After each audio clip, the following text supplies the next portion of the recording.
మన పిల్లగాళ్ళ ఆటలు మీద ఈ ఆటలు ఓడితే ఎప్పుడు అడగొట్టుకుందాం మరిగా అవు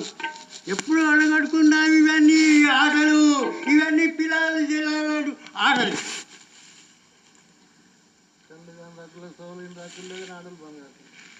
అందుకు